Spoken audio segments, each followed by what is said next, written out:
Distributed Database System presented by Rupali Banerjee.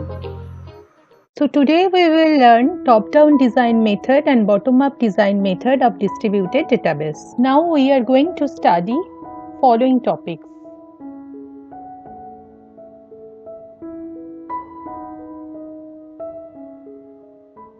Database design strategies. There are two approaches for developing any database. First one is top-down approach.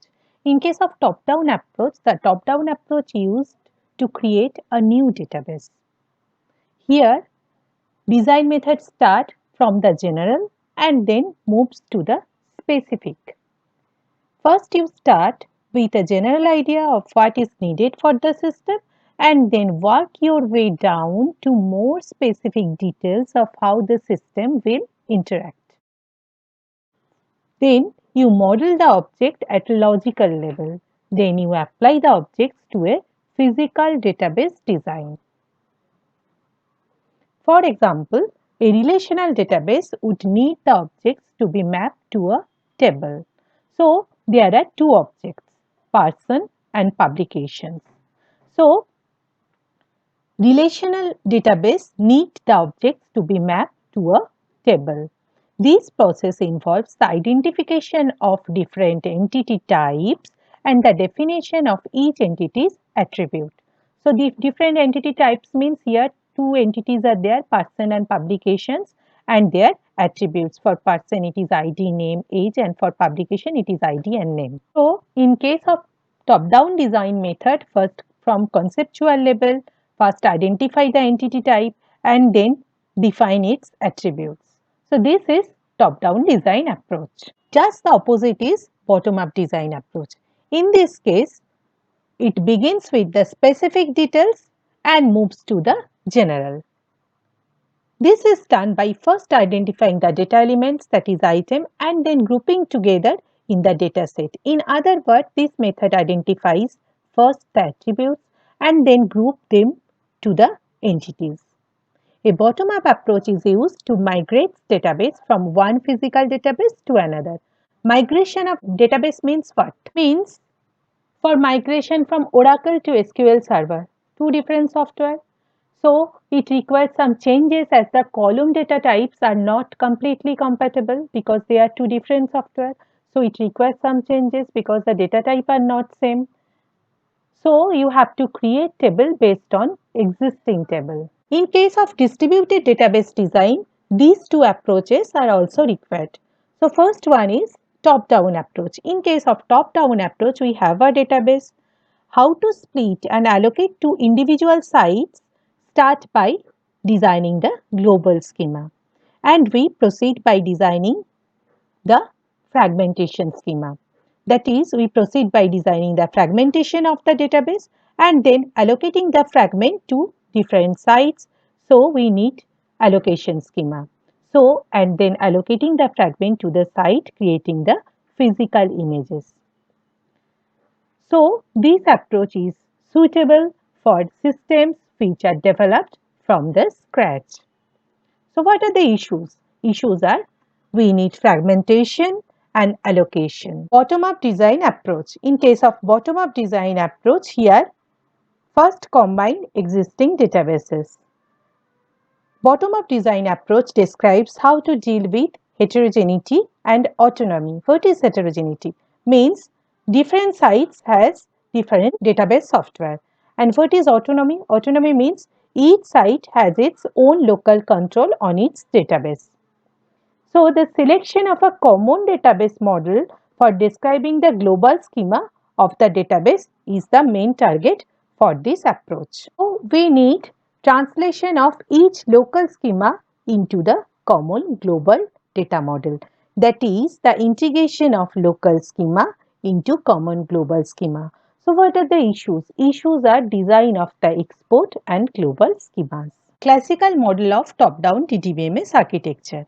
So first, global schema, a set of global relation as if database were not distributed at all.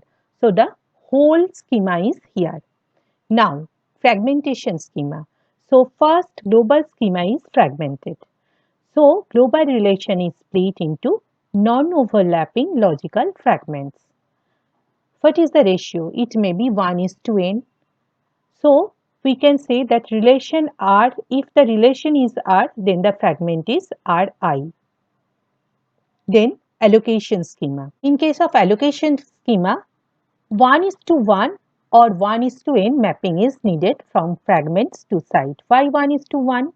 Because from fragmentation relation to the particular site. So 1:1. And why 1:n? If there is redundancy, that is if there is replication, then 1:n mapping is required from fragments to the sites. So all fragments corresponding to the same relation R at a site J constitute the physical image Rj. That is, same relation R and site is J, then it constitutes the physical image Rj. And if there is a copy of that fragment, then if a copy of a fragment is there, then it is denoted by Rji. Now take a look. This is global relation R, then fragments R1, R2, R3. Now see, this is for site 1. It is R11 because fragment number R1 is stored at site 1. So R11. And fragment R2 is stored at site 1. So this is R12.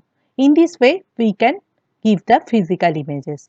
So here we can separate the concept of fragmentation and allocation, and we can control the redundancy, and it is independent from the local databases. It allows fragmentation transparency, location transparency, and local mapping transparency. What is transparency and what is fragmentation transparency, location transparency, and local mapping transparency?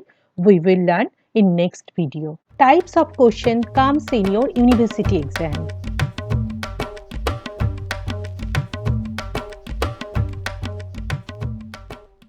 Our next topic is loosely coupled and tightly coupled system.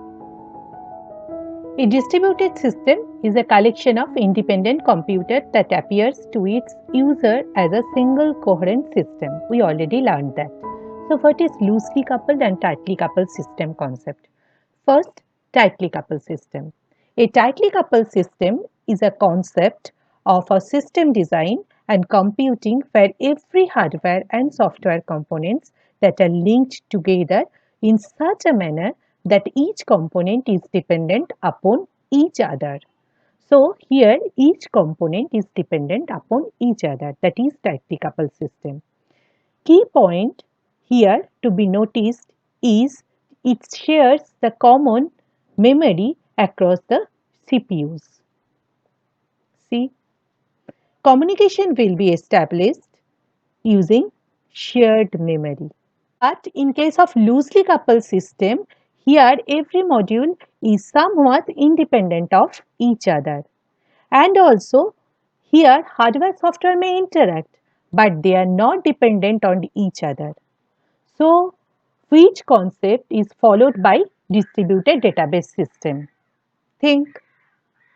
Yes, obviously loosely coupled system are actually distributed system because system which does not share memory with other system and have their own clock indicates how fast the CPU can run. So it is the concept of distributed system. Now the differences. In case of tightly coupled system, it has shared memory concept, but in case of loosely coupled system, it has distributed memory concept. Here, in case of tightly coupled system, contention, that is conflict, is very high, but here contention is low. It has low scalability in case of tightly coupled system. Why? Because it is tightly coupled. If I want to extend the system, so the scalability is low in case of tightly coupled system, but loosely coupled system, it has high scalability.